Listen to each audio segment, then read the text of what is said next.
At 52, Margaret Ellis had already lost more than most people ever knew, after years of struggling to keep her late family's small apple orchard alive. Every harvest seemed smaller, every bill harder to pay, and every neighbor assumed she would eventually give up. Then a local developer offered her a $5,000 payment to begin the process of buying the orchard, promising new jobs and a brighter future for the entire town. Almost everyone expected her to accept without hesitation. Instead, Margaret did something that made no sense to anyone. She refused the money, turned down the offer, and insisted the orchard was not for sale at any price. Within days, the town turned against her. Friends stopped speaking to her, customers avoided her fruit stand, and people whispered that she was selfish, stubborn, and standing in the way of progress. But while searching through her late father's old barn, Margaret discovered a hidden wooden box containing forgotten maps, handwritten letters, and documents that revealed the orchard had been protecting something far more valuable than apples for generations.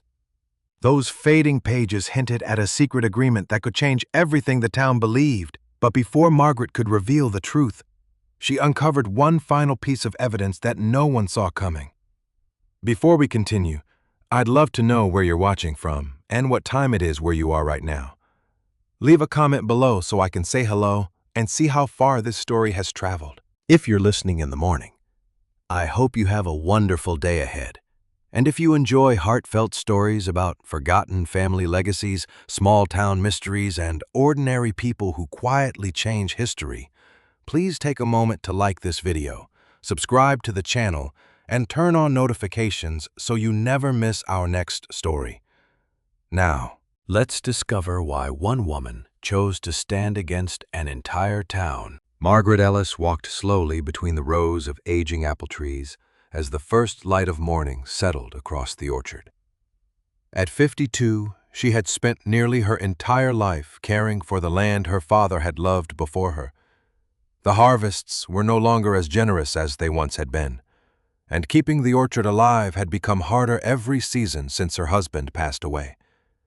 Even so, every tree carried memories she could not imagine leaving behind.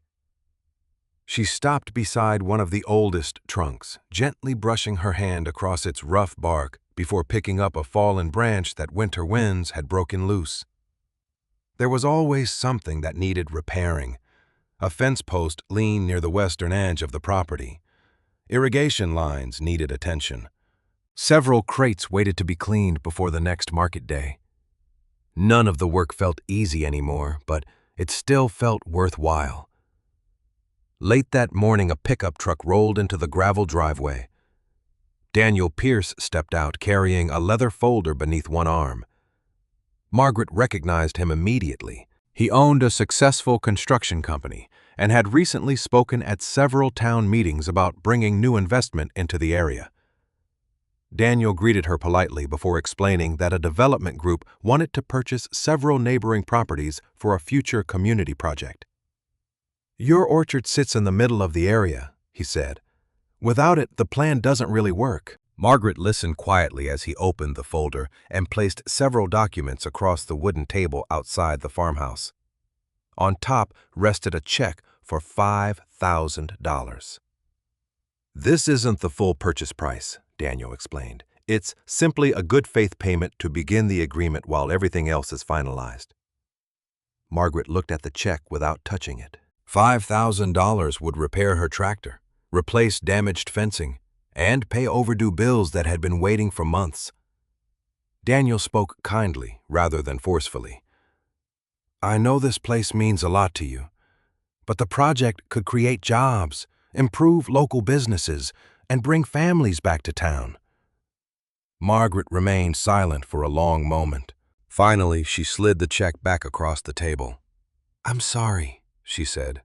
"The orchard isn't for sale." Daniel seemed surprised but not offended. "Perhaps you should take a little time to think about it." Margaret slowly shook her head. "I already have." Before leaving, Daniel gathered his papers and gave her a respectful nod. "If you change your mind, you know where to find me." after his truck disappeared down the lane. Margaret stood alone beneath the porch roof, listening to the quiet rustle of apple leaves. She knew people would soon hear about the offer. News rarely stayed private in a town this small. By afternoon, she drove into town to deliver fresh apples to the local market. Conversations stopped as she entered. Several people offered polite smiles, but others watched her with puzzled expressions. Outside the feed store, she met Luke Dawson, whose peach orchard bordered hers. They had known each other since childhood. "I heard Daniel made you an offer," Luke said. Margaret nodded. "He did. And I turned it down." Luke frowned. "Why?" "Because I'm not selling." He looked genuinely disappointed. "Maggie, this project could help everyone around here. We've both watched farms disappear for years. Maybe this is finally something good." Margaret answered quietly, "Not everything that looks good at first stays that way."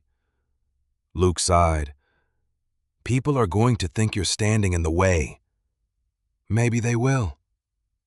He shook his head before walking away, leaving Margaret with the uncomfortable feeling that she had just lost more than an argument. Over the next 2 days, the atmosphere around town changed. A customer who usually bought apples every week drove past her roadside stand without stopping. Conversations ended when she approached. She overheard someone describe her as stubborn. Another called her selfish. Margaret never tried to defend herself. She had promised her father many years earlier that the orchard would never be sold, though he had never fully explained why. As evening settled over the farm, she entered the old wooden barn, where many of his tools still hung neatly along the wall. Dust covered the shelves, but she often came there when she needed to think. Her eyes drifted toward one of the heavy support beams overhead.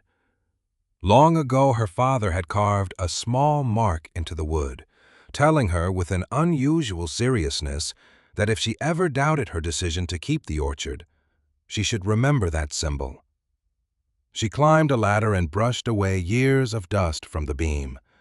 The carving was still there, a simple mark she had not noticed in years. Curious, she examined the wall beneath it.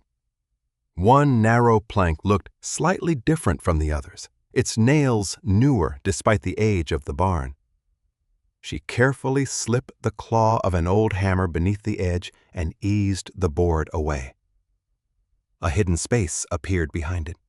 Before she could see inside, something solid slid forward, struck the wooden floor with a heavy thud, and rolled into the fading evening light. Margaret climbed down from the ladder and crossed the barn floor, her heartbeat quickening as she picked up the object that had rolled from the hidden space.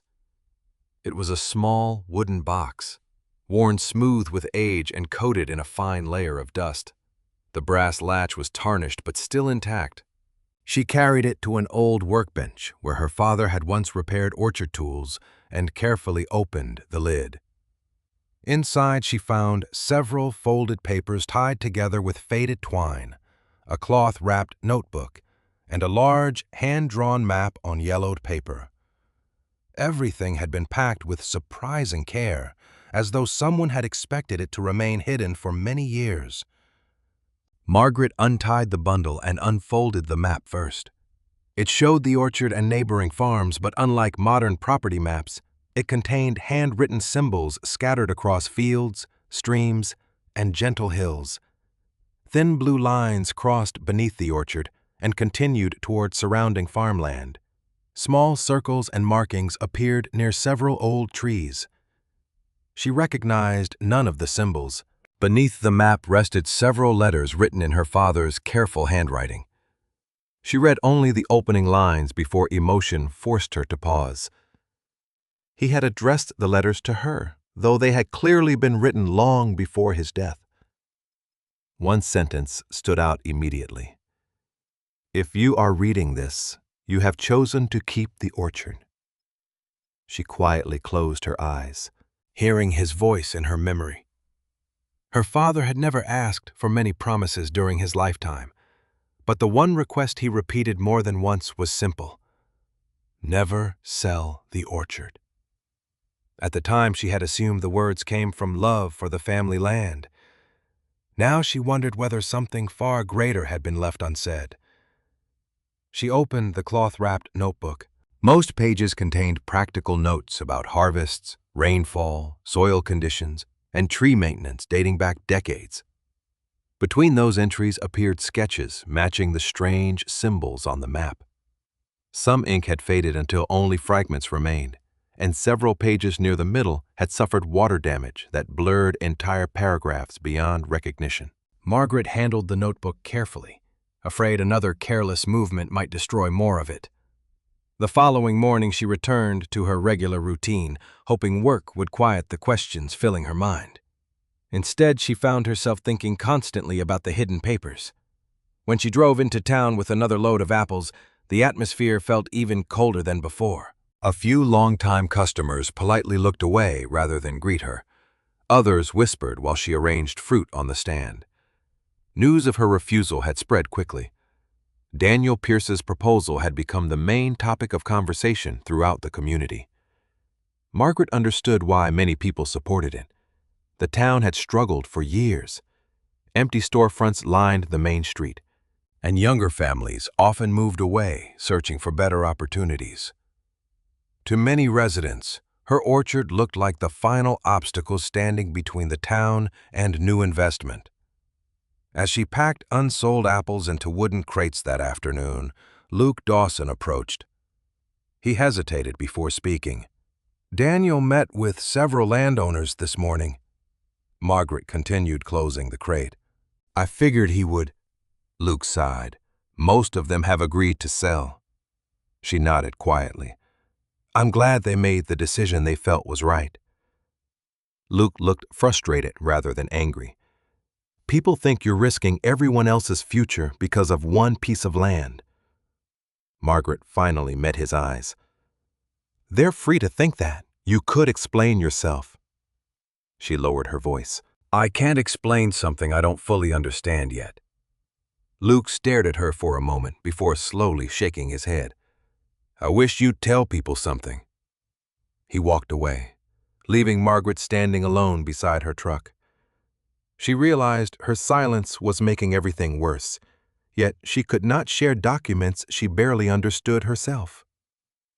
Later that evening, as sunset colored the orchard in warm shades of gold, Margaret returned to the hidden box. This time she unfolded another letter tucked beneath the notebook. Unlike the first, it was addressed to no one by name. Across the top, her father had written only 4 words: Community Preservation Agreement. The letter mentioned a meeting held many years earlier involving several local families, though parts of the page had faded with time.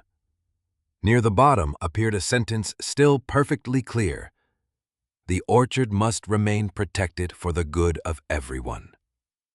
Margaret slowly looked back at the hand-drawn map spread across the workbench.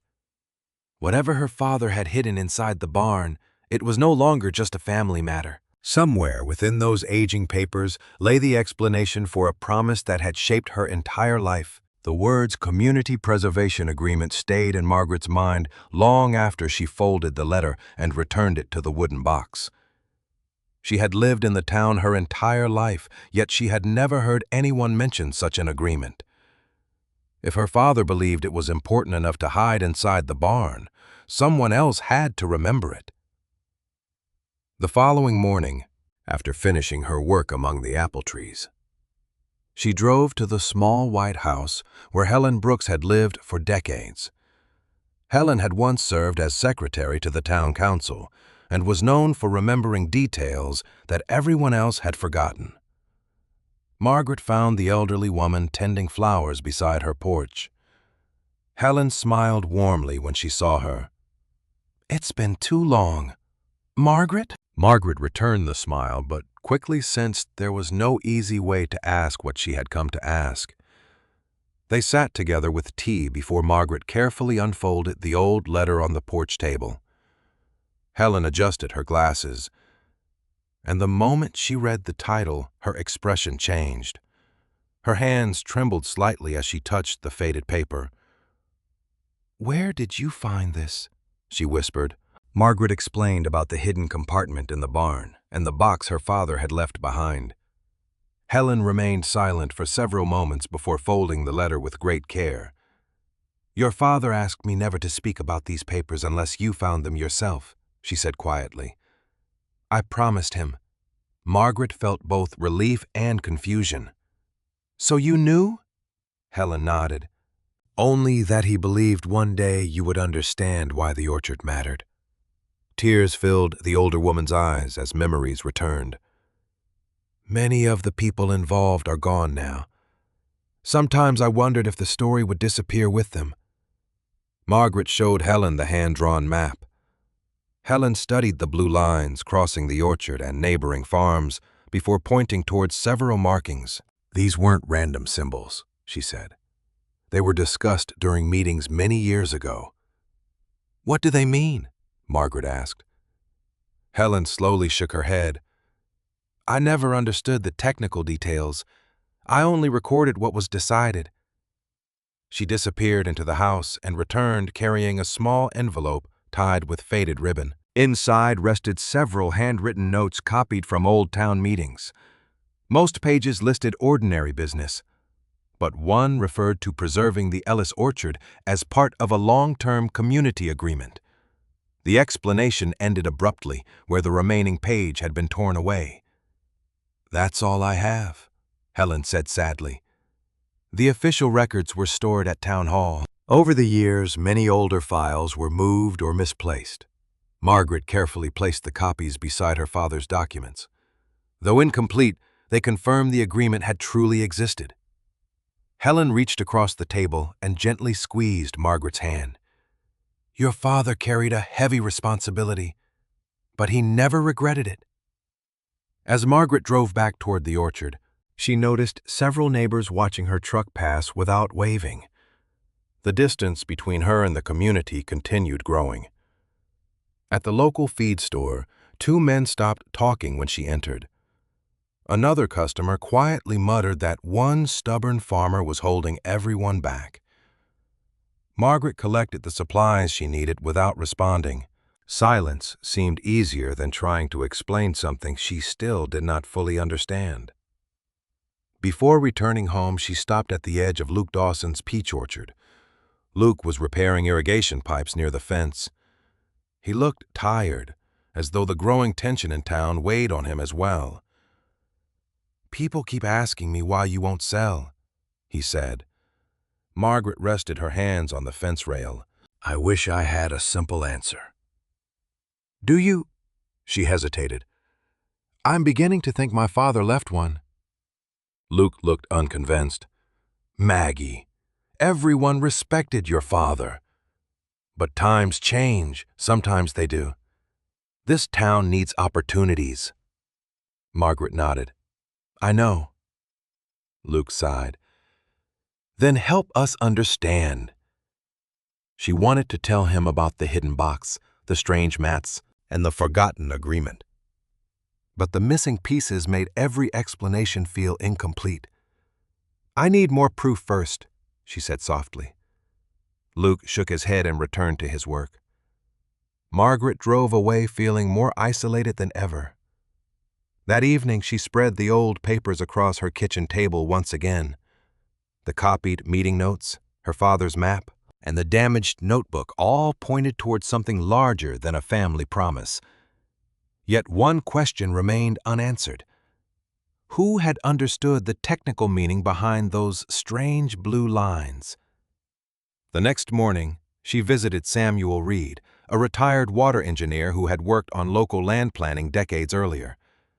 Samuel welcomed her into his workshop and quietly examined the hand-drawn map.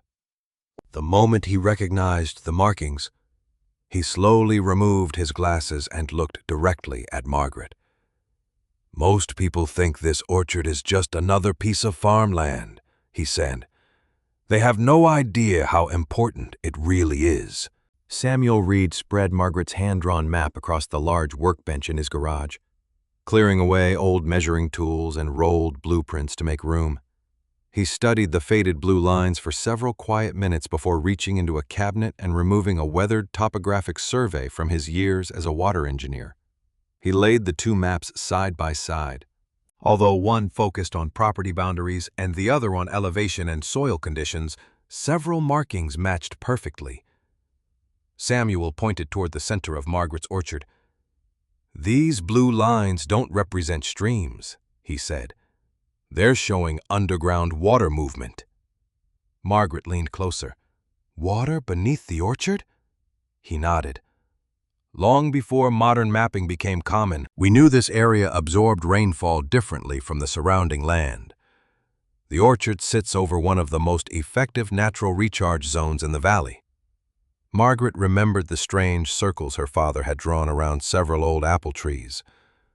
Samuel traced them with his finger. "Those aren't random either. They're observation points where soil conditions were measured over the years." Margaret felt a quiet sadness settle over her. Her father had never explained any of this. He had simply asked her never to sell the land. Now she finally understood that his request had rested on knowledge, not sentiment alone. Samuel looked at her kindly. "He probably wanted to spare you the burden until you truly needed to know." The retired engineer then suggested they walk through the orchard together, carrying copies of the old map. They spent the afternoon comparing its markings with the landscape.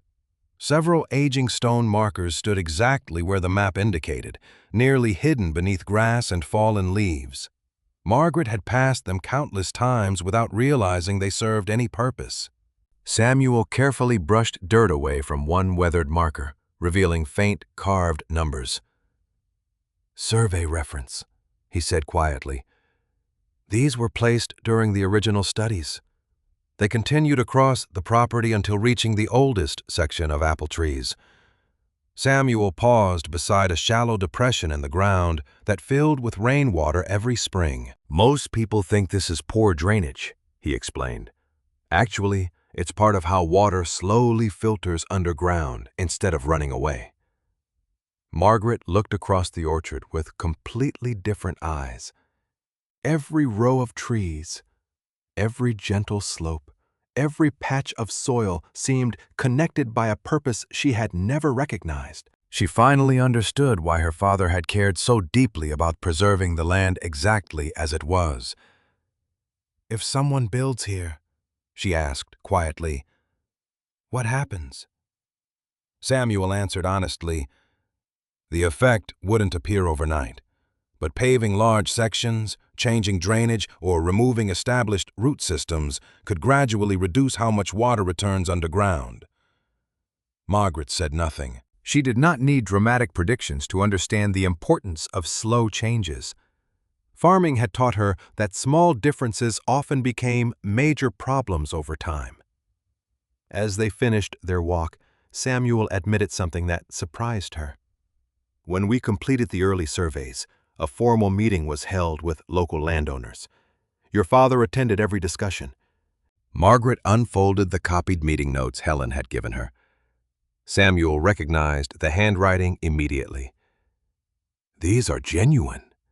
He frowned as he read the final incomplete page. "There should have been another document attached." "What kind of document?" Margaret asked. "The official meeting minutes," he replied. They summarized the technical findings and recorded why preserving the orchard mattered. Margaret felt hope fade slightly. "I haven't found them."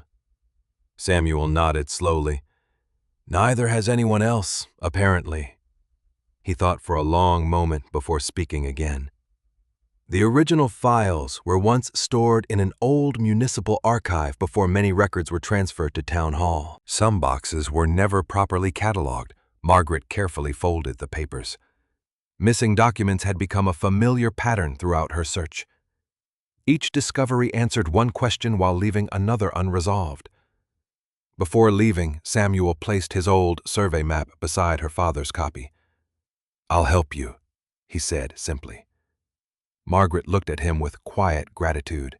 After days of facing criticism alone, having someone believe her meant more than she could easily express. Samuel smiled faintly. Your father protected something important.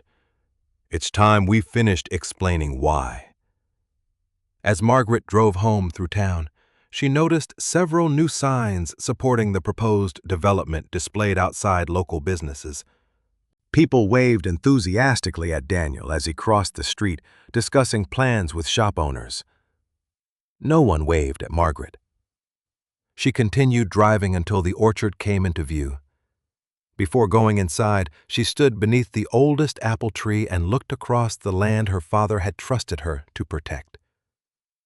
Somewhere in the forgotten archives of the town, she believed, lay the missing meeting record that could finally explain everything. Early the next morning, Margaret met Samuel outside the old municipal storage building on the edge of town, long before newer offices had been built. The stone structure had served as the community's record archive. Most people had forgotten it existed. A town employee unlocked the door after Samuel explained they were searching for historical planning documents, then left them alone among rows of aging shelves stacked with faded boxes and bound ledgers. Dust floated through narrow beams of sunlight as Margaret carefully read handwritten labels while Samuel checked old inventory lists. Many cartons had been moved over the years, and several were marked only with dates instead of descriptions. Progress was slow. They spent hours opening boxes filled with tax records, election notices, and maintenance reports that had nothing to do with the orchard. Just as Margaret began wondering whether the missing files had been lost forever, Samuel pulled a thin binder from the back of a shelf where it had been placed inside the wrong collection. "This shouldn't be here," he murmured. The cover identified it as minutes from a land planning committee meeting held decades earlier. Margaret carefully opened the binder. Several pages matched the copied notes Helen had given her, but this version continued beyond the place where the earlier copy had ended. She read aloud as the record described discussions between local farmers, engineers, and town officials following a severe drought. One paragraph stated that preserving the Ellis apple orchard would help protect the natural recharge area serving surrounding farmland. Another recorded unanimous support for maintaining the land in agricultural use whenever possible. Margaret closed her eyes for a moment. Her father had not been protecting family pride. He had been honoring an agreement made for the benefit of everyone. Samuel quietly smiled. Now we know the agreement was real. Unfortunately, time had not been kind to every page. Moisture had blurred several sections near the middle of the binder, leaving important technical explanations nearly impossible to read. Whole sentences dissolved into faded ink. Margaret traced one damaged page gently with her finger, wishing the missing words could return. "The evidence is stronger now," she said softly, "but it still isn't complete." Samuel nodded. "We're closer than we were yesterday." Near the end of the minutes, another reference caught his attention. The committee had approved preserving the orchard based on a separate engineering assessment. Beside the entry, someone had written, "Technical report attached." Margaret quickly searched through the remaining pages, but no attachment followed. The report was missing. "That must be the document explaining everything in detail," Samuel said. Margaret carefully copied the report's title into her notebook. Without it, they had proof that the agreement existed, but not the complete scientific explanation supporting it. As they packed the binder back into its protective folder, footsteps echoed through the archive. Luke Dawson stood in the doorway, looking uncertain. "Helen told me I might find you here," he said. Margaret looked up in surprise. Luke glanced at the open binder before speaking again. "I've been thinking about what you said." Samuel quietly stepped aside, giving them room to talk. Luke rubbed the back of his neck. "People keep saying you're refusing to sell because you're stubborn, but you've never been that kind of person." Margaret gave a tired smile. "I wish everyone remembered that." Luke looked at the old meeting minutes. "Are these what you've been searching for?" She nodded and briefly explained that the documents described a forgotten community agreement connected to the orchard. She did not exaggerate what they had found or claim certainty where pages remained damaged. Luke listened carefully. So there really is more to this than I realized. I'm still missing part of the story, Margaret admitted. But I'm beginning to understand why my father asked me to keep the land. Luke remained quiet for several moments before saying, Maybe I judged you too quickly. Though he was not ready to abandon his support for the development project, the certainty he had carried only days earlier had begun to fade. After he left, Margaret returned to the final pages of the binder. Tucked inside the back cover was a later filing sheet added years afterward when old planning records had been reorganized. Most of it listed document transfers between offices, but one entry made Samuel stop reading. It noted that the missing engineering report had been referenced again during the preparation of a modern development proposal. Written beside the transfer record was a familiar name, Daniel Pierce. Margaret looked at Samuel. Neither of them spoke as they realized the project Daniel now supported had inherited records connected to the very agreement no one seemed to remember anymore. The following afternoon, Margaret called Daniel Pierce and asked whether he would be willing to meet before any further discussions about the orchard continued. He agreed without hesitation and invited her to his office overlooking the town square. Rolls of architectural drawings and development maps covered a large conference table, reflecting months of planning for the proposed project. Daniel greeted her warmly, despite everything that had happened. "I'm glad you came," he said. "I was beginning to think we might never have another conversation." Margaret placed copies of the old meeting minutes and her father's hand-drawn map on the table. "I found these." Daniel studied them with genuine curiosity rather than skepticism. As he read the faded pages, his expression slowly shifted from interest to uncertainty. "I've never seen these records before," he admitted. Margaret pointed to the filing sheet mentioning the missing engineering report. "Your project's records reference it." Daniel walked to a filing cabinet and removed the planning documents his company had received from previous consultants and municipal offices. Together, they spread both collections across the table. It quickly became obvious that the two sets of records told different versions of the same history. Daniel's files described current property boundaries, zoning changes, and infrastructure proposals, but they contained only brief references to older land studies. Margaret's documents focused on the Community Preservation Agreement and the orchard's role in it, yet lacked the technical report explaining the engineering details. "We're working from different pieces of the same story," Daniel said quietly. Margaret nodded. "That's what worries me." Daniel carefully compared dates from both collections. Several planning summaries mentioned historical assessments without attaching the original documents. One modern report referred simply to previous evaluations having found no remaining restrictions relevant to development. "Who prepared these summaries?" Margaret asked. Daniel checked the cover pages. "Consultants hired years before I became involved." He looked honestly troubled. "I accepted the files as complete." Margaret could see he had never intended to ignore important information. He genuinely believed the project rested on reliable records. Daniel leaned back in his chair. "If your father's documents are authentic, then we've all been missing part of the picture." Margaret appreciated that he listened instead of arguing. For the first time since refusing the offer, she felt someone outside her small circle was beginning to understand. Daniel looked again at the faded map. If preserving the orchard really mattered this much, why didn't anyone explain it years ago? Margaret answered quietly. "Most of the people who knew are gone." Neither of them spoke for a moment. Through the office window, they watched people crossing the town square. Many still excited about the proposed development. Daniel finally said, "I don't want to build something that harms the community I'm trying to help." Margaret believed him. Whatever disagreements remained, she no longer saw him as someone trying to force her off the land. They were simply following different records toward different conclusions. "We're still missing the engineering report," Daniel said. "Without it, neither side has the complete evidence." Margaret agreed. And until we find it, people will keep choosing whichever version they already believe. Daniel gathered several older planning files from another cabinet, hoping the report had simply been misfiled. They searched together for more than an hour. Most folders contained routine permits, road studies, and drainage approvals, but the engineering assessment itself never appeared. Instead, Margaret noticed something else.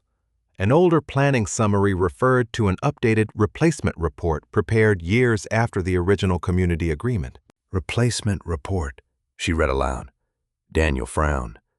"I hadn't noticed that." The replacement summarized the land in only a few paragraphs, omitting nearly all references to the orchard's role in groundwater protection. Margaret looked up slowly. Someone simplified the record. Daniel read the document carefully, or believed the older information was no longer necessary. The effect, however, was the same. Important context had disappeared. Daniel closed the file with visible frustration. I wish I knew who decided to do this. Margaret thought of Samuel, who had worked on the original surveys decades earlier. Perhaps he would recognize the replacement document. Later that evening, she drove back to the orchard carrying copies of everything they had found. Samuel was already waiting beneath the porch, having spent the afternoon reviewing his own records. When Margaret showed him the replacement report, his face grew pale. He lowered his eyes before speaking. I know this document, he said quietly. After a long silence, he added the words Margaret never expected to hear. I signed the approval that allowed it to replace the original report. The evening air settled quietly over the orchard as Samuel stood beneath the farmhouse porch, his eyes fixed on the replacement report in his hands. Margaret waited without speaking. She had learned during the past few days that the truth often arrived only after long silences. Samuel finally folded the papers and sat heavily in one of the old wooden chairs. I never imagined I would have to explain this to your father's daughter, he said softly. Margaret took the chair beside him. Then tell me. Samuel nodded slowly. Years ago, after the drought finally ended, everyone wanted to move forward. Your father and several other farmers agreed that protecting this land mattered more than owning it. They believed the orchard should remain untouched because the soil beneath these trees quietly supported farms across the valley. Margaret remembered the faded blue lines crossing her father's map. The recharge area. Yes. Samuel looked toward the rows of apple trees glowing in the fading light. The agreement wasn't forced by law. It was built on trust. Families promised that certain land would remain in agriculture so the water beneath it could continue doing what nature had always done. Margaret listened carefully, imagining neighbors gathering around a table decades earlier, making decisions not only for themselves, but for people they would never meet. Samuel continued, When your father realized he was getting older, he worried about what would happen after he was gone.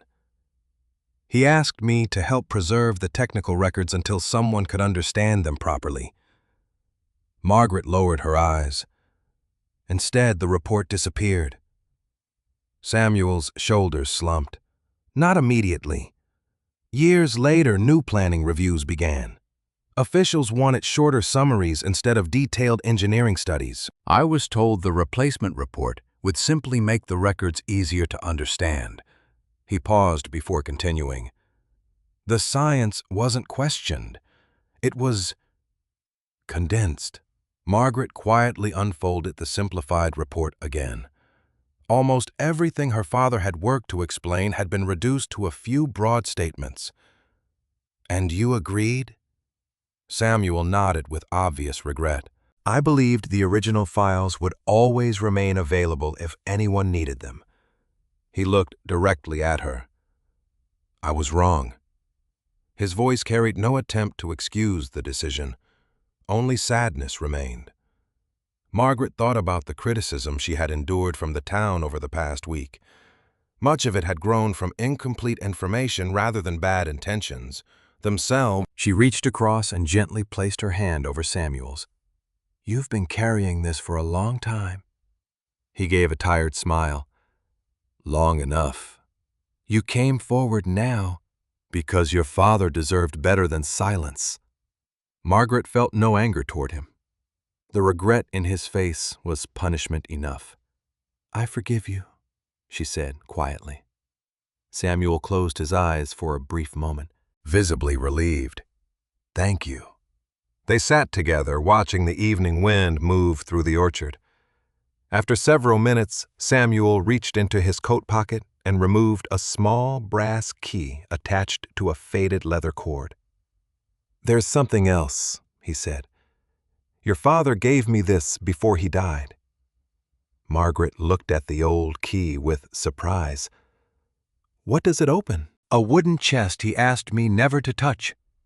Samuel looked toward the barn. He said if the agreement was ever forgotten, the key belonged to you. Margaret remembered the hidden compartment where she had discovered the first box. You never opened it. Samuel shook his head. I promised I wouldn't. He placed the key in her hand. Some promises are meant to end when the right person arrives. The weight of the small key felt far greater than its size. Margaret slipped it carefully into her pocket. Do you know what's inside?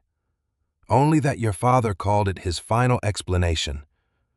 Before either of them could say more, the sound of a car approached along the gravel drive.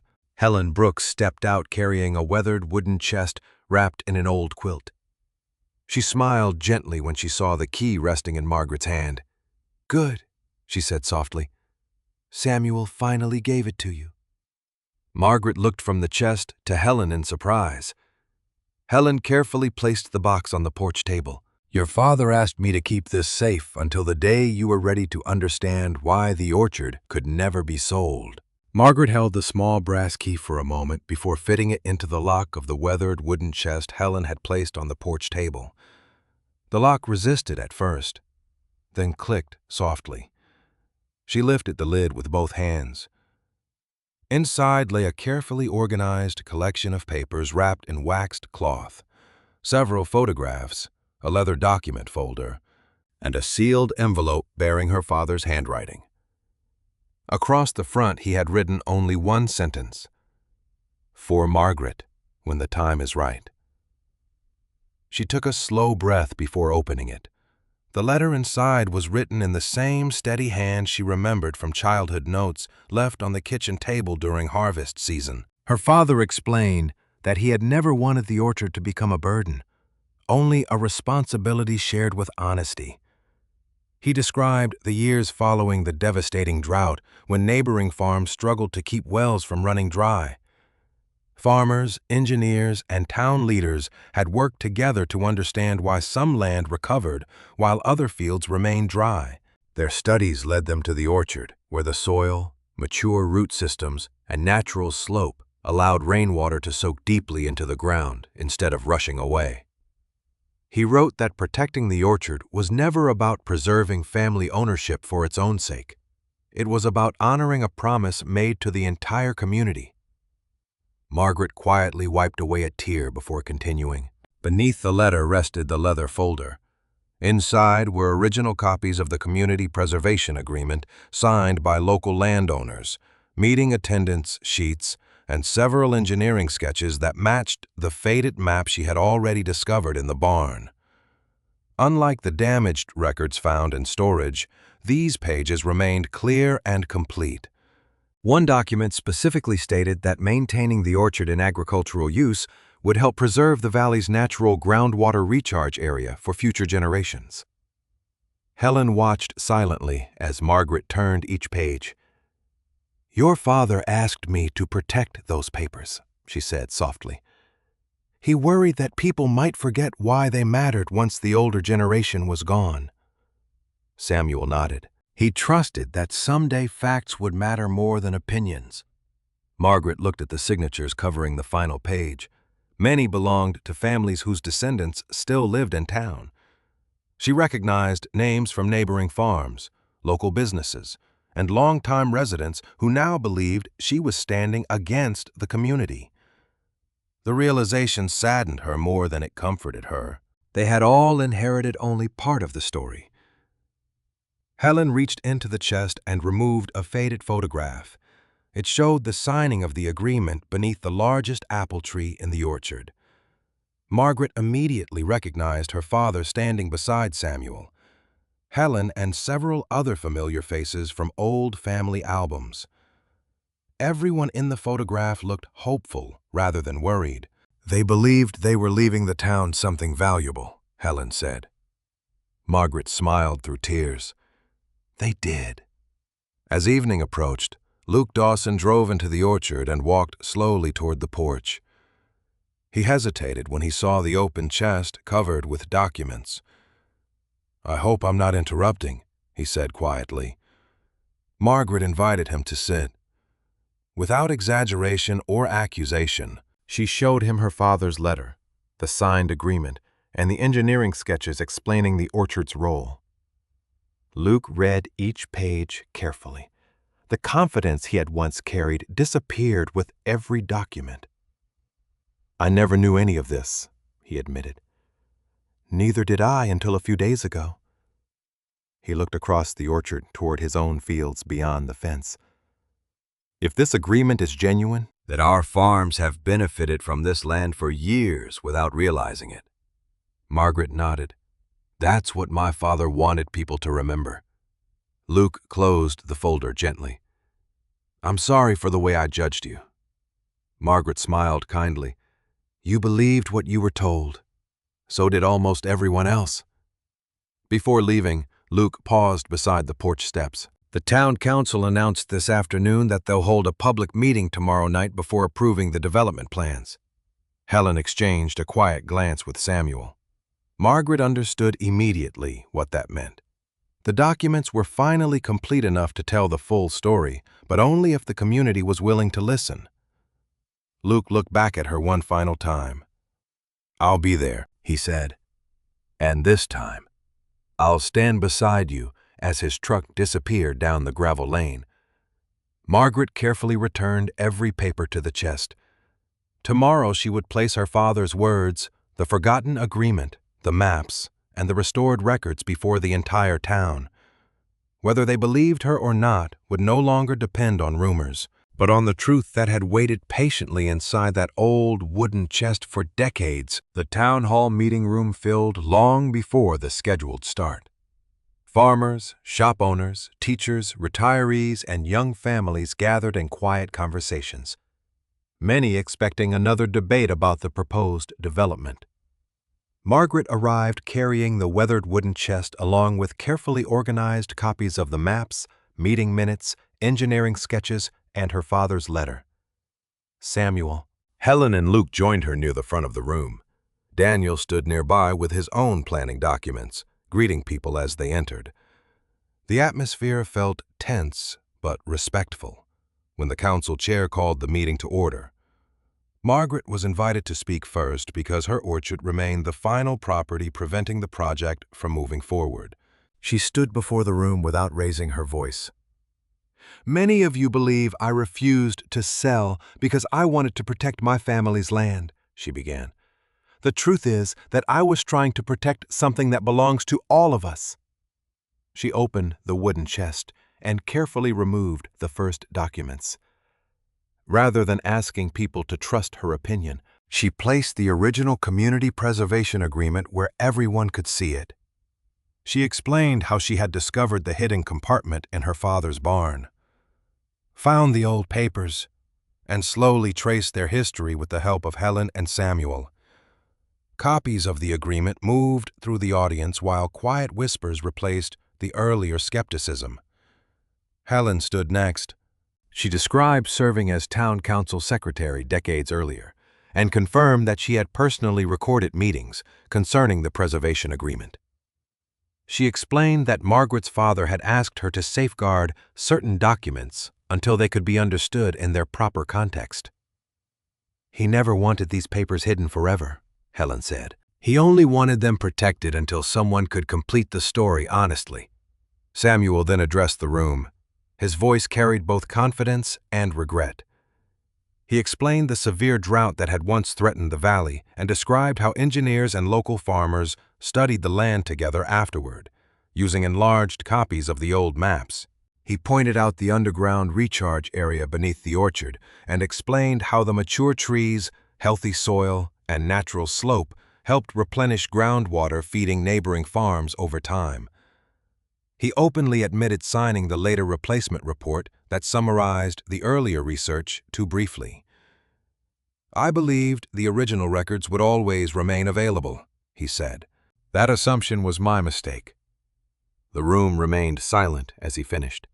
Luke rose from his seat without being asked. Only days earlier he had criticized Margaret for refusing the offer. Now he faced neighbors he had known his entire life. "I was wrong," he said simply. "I judged Margaret before I understood what she was protecting. Many of us did." His words carried weight because everyone remembered where he had stood before. Daniel stepped forward next. He placed his modern planning files beside the older documents Margaret had recovered. "When my company prepared this proposal," he explained, "we relied on the records available to us. I believed they were complete." He held up the simplified replacement report before placing it beside the original engineering sketches. The difference was immediately obvious. Important explanations about the orchard's environmental role had been reduced to only a few general statements. "I never knew this history existed," Daniel continued. "Had I known, I would have asked different questions before moving forward." Several council members carefully compared the documents, while audience members leaned forward to follow the discussion. Margaret then unfolded her father's letter. She did not read every line, only the passage explaining that preserving the orchard had never been about keeping land within one family. It had always been about honoring a promise made for the long-term well-being of the entire community. As she finished, many people lowered their eyes, remembering the harsh assumptions they had made during the previous week. One council member asked whether the historical documents matched current property records. The town clerk responded by presenting updated cadastral maps that had been reviewed earlier that afternoon. The preserved orchard boundaries aligned precisely with the location identified in the original agreement and engineering sketches. Every major document now supported the same conclusion. The chair thanked everyone for their testimony and announced that the council would review the complete record privately before issuing its formal decision the following morning. No vote would be taken that evening. The meeting slowly adjourned as residents quietly gathered around the display table to examine the maps, letters, and photographs for themselves. Several people approached Margaret with gentle apologies. She accepted each one without resentment. Outside the hall, Luke walked beside her into the cool evening air. "Whatever happens tomorrow," he said, "people finally know why you stood your ground." Margaret looked toward the distant hills where the orchard rested beyond the town. She felt lighter than she had in weeks because the truth no longer depended on her words alone. Behind them, the council secretary sealed the official ballots inside an envelope, locked them in the council safe, and announced that the final decision would be revealed when the meeting reopened at sunrise. The council chamber filled once again just after sunrise. The conversations that had once been shaped by rumor were now quieter, replaced by thoughtful anticipation. Margaret entered carrying the weathered wooden chest. Though she no longer felt she needed to defend herself, the documents inside had already spoken more clearly than she ever could. Samuel and Helen sat beside her, while Luke and Daniel joined other residents waiting for the council's decision. The chairperson opened the sealed envelope that had remained locked overnight and read the official resolution aloud. After reviewing the original community preservation agreement, the recovered engineering sketches, the historical meeting minutes, the cadastral records, and the testimony presented during the public hearing, the council unanimously voted to withdraw the proposed development from the Ellis Orchard. The resolution further recognized the property as a protected agricultural conservation site because of its documented role in supporting the valley's natural groundwater recharge system. For several moments, the room remained completely silent before quiet applause slowly spread through the audience. Margaret closed her eyes as relief washed over her. She had not fought to win an argument. She had simply kept a promise long enough for the truth to return. Helen gently squeezed her hand. "Your father would be proud," she whispered. Samuel lowered his head, his eyes filled with gratitude rather than regret. "The promise is finally complete," he said. Daniel stepped forward after the meeting ended. Standing before neighbors who had supported his proposal, he addressed the room openly. "I owe Margaret an apology." He turned toward her. "When I offered $5,000 to begin purchasing the orchard, I believed I was helping this town move toward a better future. I never knew the orchard itself had been protecting that future for generations." Margaret smiled warmly. "You acted on the information you had." Daniel nodded. "And now we all have better information." He publicly withdrew every remaining purchase proposal involving the orchard and pledged that any future planning by his company would respect the newly recognized conservation area. The gesture was met with quiet approval throughout the room.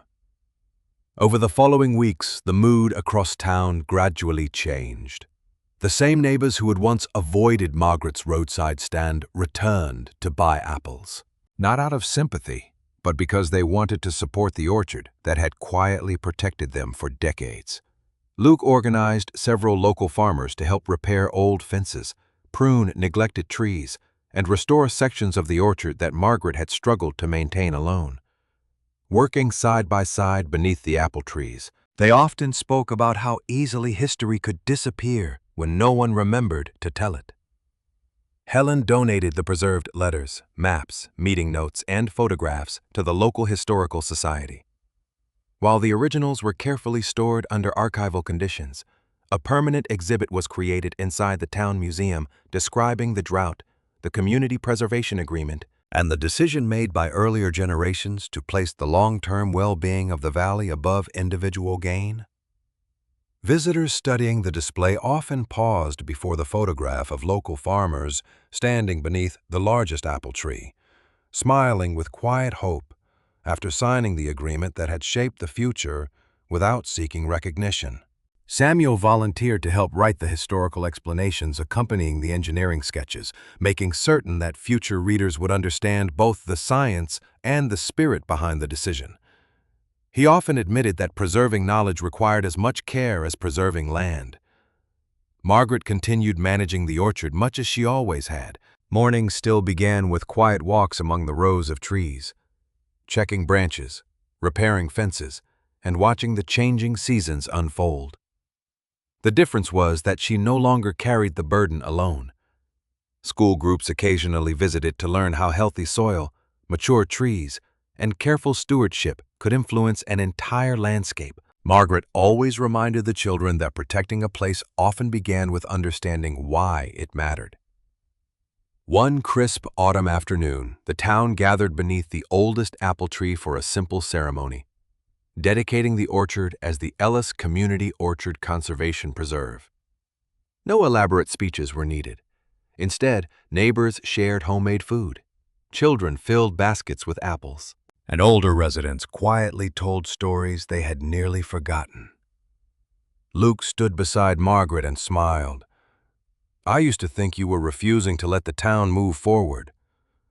Margaret looked across the orchard where families wandered between the trees. "Sometimes moving forward means remembering where we began." He nodded. "I won't forget that again." As evening sunlight filtered through the branches, Margaret walked alone to the same weathered tree where her father had once taught her how to judge the coming harvest. She rested her hand against the familiar bark and looked across the land, stretching toward neighboring farms. The orchard had never been the richest property in the valley. It had never promised quick success or easy money. Yet beneath its roots, flowed a quiet gift shared with everyone around it. Protected for decades by ordinary people who understood that some treasures could not be measured in dollars. Losing her husband, struggling to keep the farm alive, and refusing a $5,000 offer had once made Margaret feel as though the entire town had turned against her. In the end, those hardships led her back to the forgotten promise her father had trusted her to keep. She smiled gently as the evening breeze carried the scent of ripe apples through the orchard. The trees remained exactly where they had always stood, not because one woman refused to sell them, but because an entire community finally remembered the truth growing beneath their roots.